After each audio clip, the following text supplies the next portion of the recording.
प्यारे विद्यार्थियों नमस्कार। आज हम लोग गुण संबंध का आगे का अध्याय पढ़ने जा रहे हैं। इसमें है दूसरा विधि अनुपात तुलना रीति। अनुपात तुलना रीति के अंतर्गत आप दो गुणों को प्रतिशत के आधार पर तुलना करते हैं। तत्पश्चात तुलना के माध्यम से ही गुण संबंध ज्ञात की जाती है। अब वो प्रतिशत कैसे ज्ञात की जाती है, प्रतिशत किसका ज्ञात की जाती है, आइए देखते हैं। दो तरीके की प्रतिशत की तुलना की जाती है। दो तरीके से आप प्रतिशत निकालते हैं। तो पहली प्रतिशत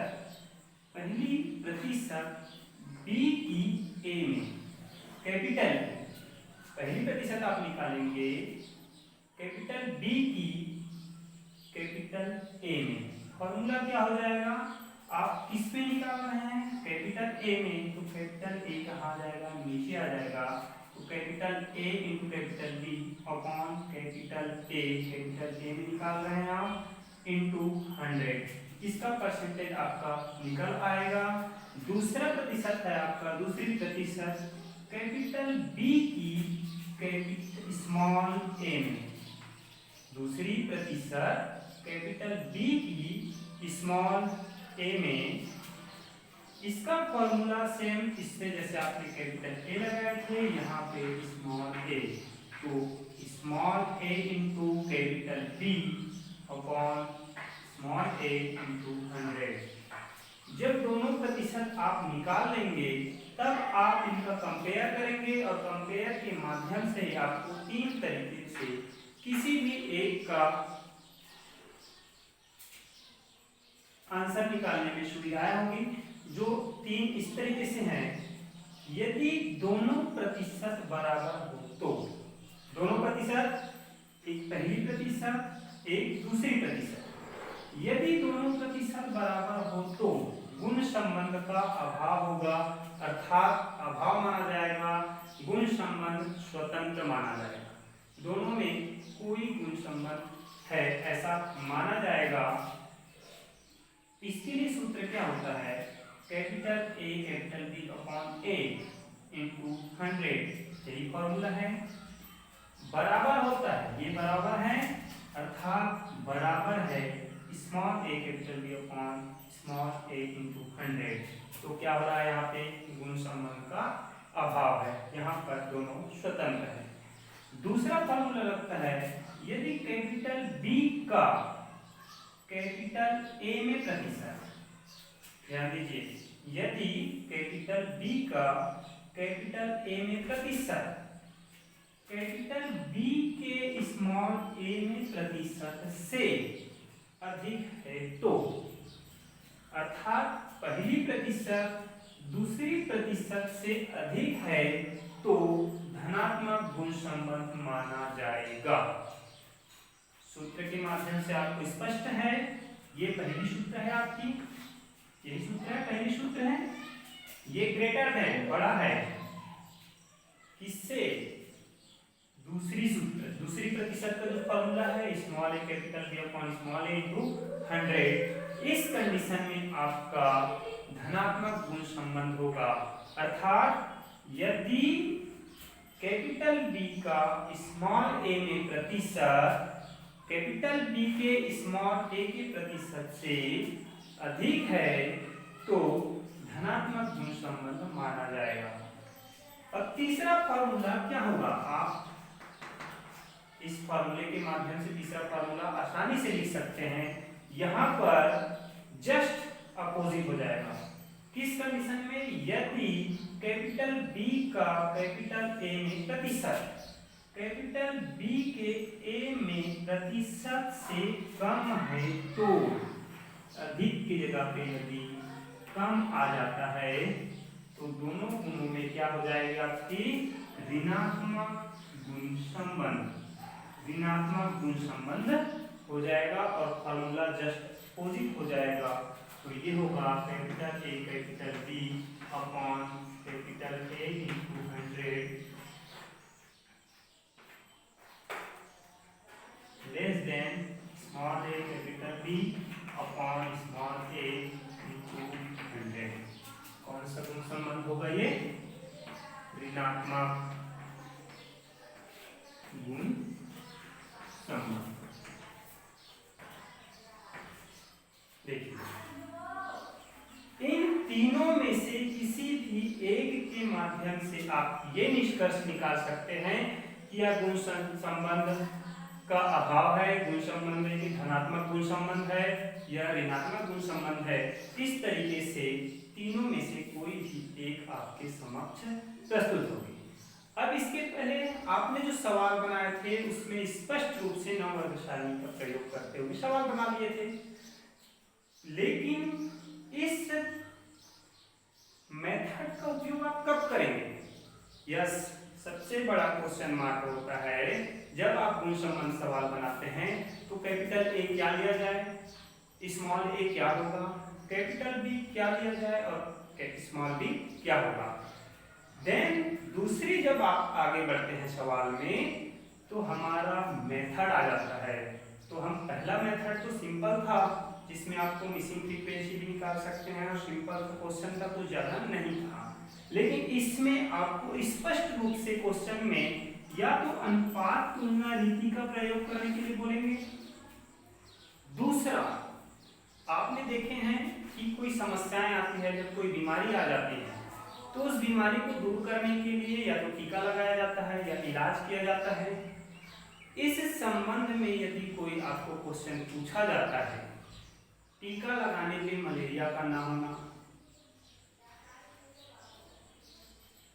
दवाई देने पे चेचक का बीमारी ना होना, इस तरीके से कोई भी क्वेश्चन आपको मिलता है तो वो अनुपात तुलना रीति का प्रयोग करके इन तीनों में से किसी भी एक फॉर्मूले के माध्यम से आप आंसर ला सकते हैं।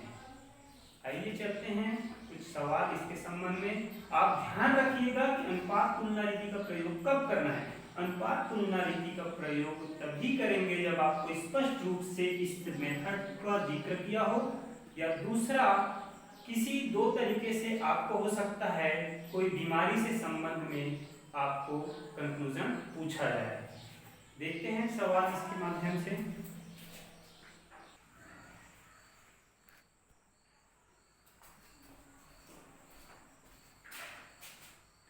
देखिए क्वेश्चन आपके सामने, एक मोहल्ले में 1482 व्यक्तियों में से 368 को चेचक हो गई।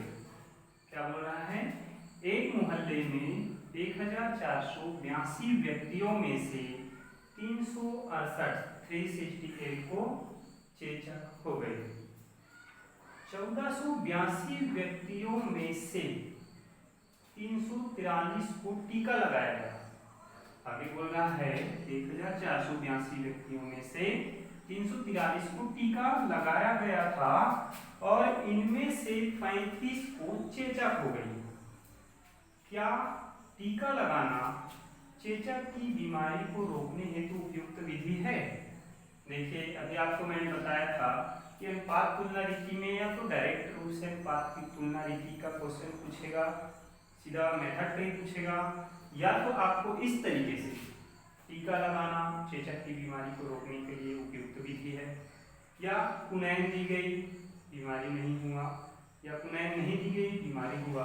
इस तरीके से क्वेश्चन मिलने पे आपको अनुपात तुलना रीति का विधि प्रयोग करना है। आइए देखते हैं। सबसे पहले आपको मानना होता है कि कैपिटल ए किसको माना जाए, कैपिटल बी किसको माना जाए, स्मॉल ए और स्मॉल बी किसको माना जाए। तो सबसे पहले टीका लगा रहा है और चेचक की बीमारी को रोक रहा है। टीका नहीं लग रहा है तो क्या चेचक की बीमारी रुकेगी? नहीं रुकेगी। ये हम अभी कल्पना करते हैं, मान रहे हैं, वो सवाल के माध्यम से पता चलेगा कि वास्तविकता क्या है, लेकिन हम अभी मानते हैं। तो टीका लगाना तथा चेचक ना होने में क्या है? प्रत्यक्ष संबंध है। वही जो हमने आपको समझाया क्वेश्चन के माध्यम से, टीका लगवाना तथा चेचक ना होने में प्रत्यक्ष संबंध है। तो टीका लगाना को क्या मानेंगे आप? कैपिटल ए, तथा चेचक ना होने को कैपिटल बी। इसी तरीके से टीका ना लगाना क्या हो जाएगा? स्मॉल ए, तथा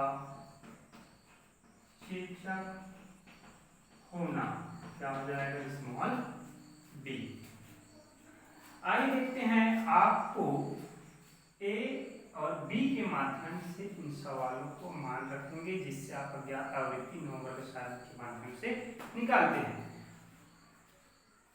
कुल n दिया है आपको, n बराबर है 1482। इसके बाद क्या दिया है, 368 को चेचक हो गई। अब चेचक होने को क्या मान है आपने, स्मॉल बी। तो स्मॉल बी बराबर है आपका 368। देन 1482 व्यक्तियों में से 343 को क्या लगाया गया है, टीका लगाया गया था। तो टीका लगाना को क्या लिखे हैं आपने, कैपिटल ए बराबर क्या है आपका 343। देन उसी में देखिए 343 को टीका लगाया गया था और इनमें से 35 को चेचक हो गई। टीका भी लगाया है प्लस चेचक भी हो रहा है। तो टीका लगाना को आपने क्या माने हैं, कैपिटल ए, और उसको चेचक भी हो रहा है। तो चेचक होना मतलब स्मॉल बी बराबर क्या है आपका 35।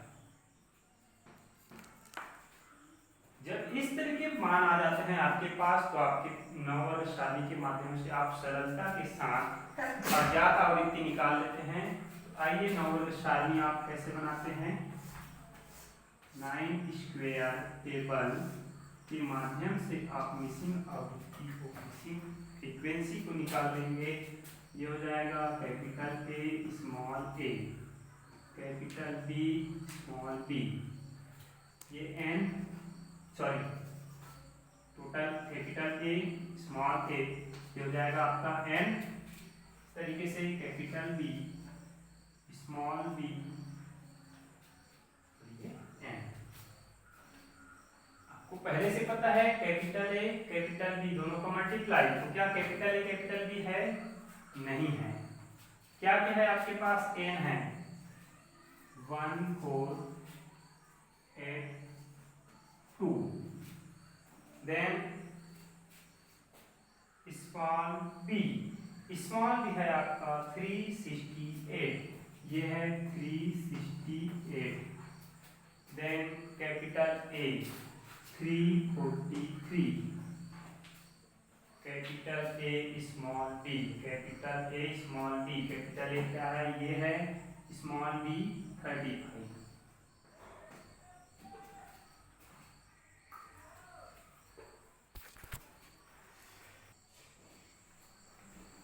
देखिए आपका अज्ञात आवृत्ति जो आपने मान रखे हैं, इस मान के माध्यम से अज्ञात आवृत्ति ज्ञात कर लेंगे। क्यों ज्ञात करेंगे, क्योंकि आपको बी का ए में प्रतिशत, कैपिटल बी का स्मॉल ए में प्रतिशत निकालने के लिए यह अज्ञात आवृत्ति आपको क्या है, अनिवार्य है।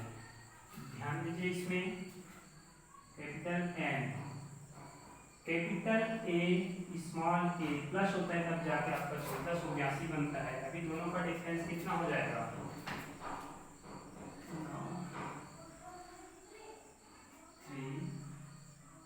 1139। इन दोनों का डिफरेंस टोटल हो जाएगा आपका, तो ये है 335। देखिए अब इन दोनों का योग आपका ये होता है, इन दोनों का योग 343 होना चाहिए। तो 343 माइनस 35 करते हैं, 8 308। 308 इन दोनों का डिफरेंस यदि निकालते हैं, 1482 माइनस 308 करेंगे, ये हो जाएगा आपका 1114।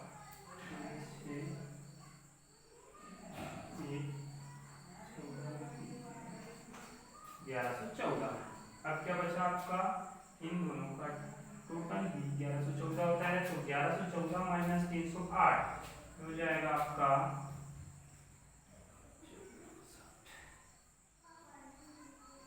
6 10 0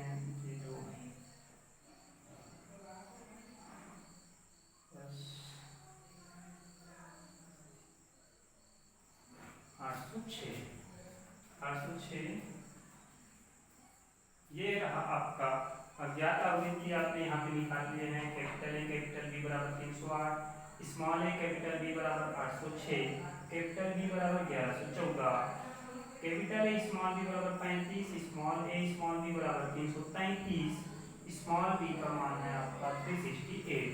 इसी तरीके से कैपिटल ए है 343, स्मॉल ए है 1139 और टोटल है ऑल फ्रीक्वेंसीज 1482। ध्यान दीजिए, इसके बाद आपको क्या करना है। यहाँ पर आपको पूछा है कि क्या टीका लगाना चेचक की बीमारी को रोकने हेतु उपयुक्त विधि है। यहाँ पे अनुपात तुलना रीति का प्रयोग करते हुए प्रतिशत निकालना है। जो हमने फॉर्मूले लिखे थे पहली आपका पहली प्रतिशत थी और दूसरी प्रतिशत। तो पहली प्रतिशत क्या थी हमारी, कैपिटल बी की कैपिटल ए में प्रतिशत। तो यहाँ पर आप क्या निकालेंगे, टीका लगाना चेचक ना होना, अर्थात कैपिटल बी की कैपिटल ए में क्या सिद्ध कर रहा है, कैपिटल बी कैपिटल ए में टीका लगा रहा है लेकिन चेचक नहीं हो रहा है। तो इसका फॉर्मूला आपके पास क्या आ जाता है, capital A capital B upon capital A into 100 equal to, formula में मान रखते हैं, कैपिटल ए कैपिटल बी बराबर है 308 upon capital A 343 into 100 is equal to, ये होगा हमारा लगभग 89.9%। इसको 90% मान सकते हैं लगभग। इसी तरीके से दूसरी प्रतिशत क्या हो जाएगी, टीका ना लगाना और चेचक होना। तो चेचक होना है आपका, सॉरी टीका ना लगाना और चेचक ना होना। तो हम मान सकते हैं कि हो सकता है कि टीका नहीं लगाने से भी चेचक नहीं होगा, हो भी सकता है, टीका लगाने से भी चेचक हो सकता है। तो हम मान सकते हैं, अभी हमने जैसे बनाया था कि टीका लगवाने से चेचक नहीं होता।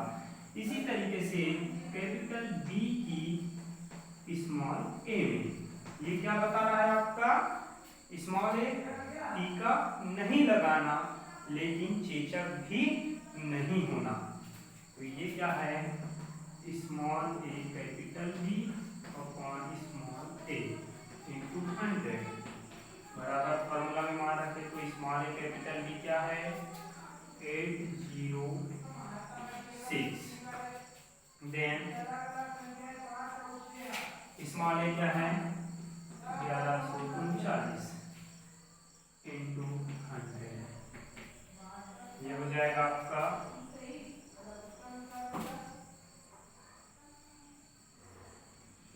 लगभग 70% मान लीजिए इसको, लगभग ये 70% आया।